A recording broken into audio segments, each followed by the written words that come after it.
Welcome to episode 47 of Pink's Picks, Recommendations from a Retired English Teacher.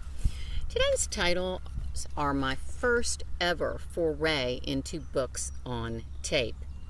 Why have I waited so long to try audiobook? I don't have an e-reader either.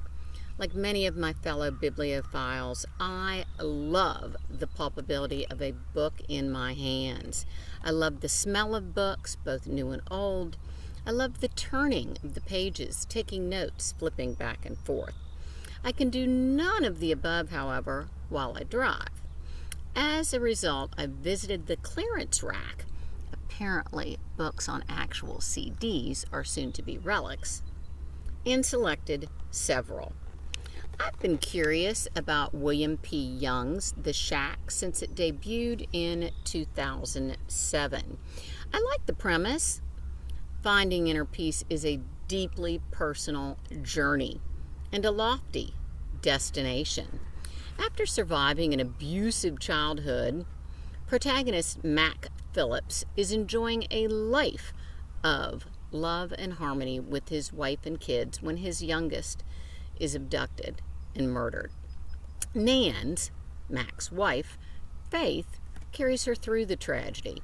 Mack, however, turns his back on any god who could allow such senseless violence on an innocent child. Surreally and secretly, Mack is drawn to the remote shack where his daughter was killed. Here, Mack wrestles with demons, his own and others. Again, I like the idea. Though I'm glad I experienced this story, I do not care for this. I found the narrator's voice not only annoying, but more importantly, hard to hear. For what I can only guess is to add gravitas to the situations we clearly understand the seriousness of, narrator Roger Mueller repeatedly drops the volume of his voice to an almost whisper at the end of many sentences. Further, the accents that Mueller adopts to assume different characters, I think, border on the absurd. At the end of the last disc, the author discusses his inspiration for The Shack. Ironically, William P. Young's voice is very appealing, making me wonder why he didn't narrate.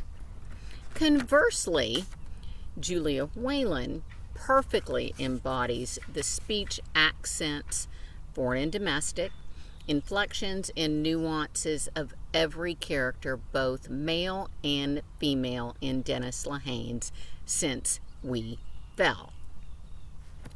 After her on-air meltdown goes viral and she loses her job, popular Boston journalist Rachel Childs commits to self-imposed exile in her own apartment, infrequently seeing anyone or being seen. A rare run-in with a former acquaintance results in Rachel's plunge head first into Lehane's signature sea of suspense, where crime, deceit, and mystery pervade. I was riveted for all 12 hours. I got lost in the story Since We Fell rather than stymied by the sound. Ideal for a long car ride, I give the audiobook Since We Fell an A. Unfortunately, I give The Shack CD a C. Next time, I'll discuss two books set in the Aloha State. James Michener's Hawaii and Kavai Strong Washburn's Sharks in the Time of Saviors. Until then, be safe, stay healthy, and do your homework. Bye-bye.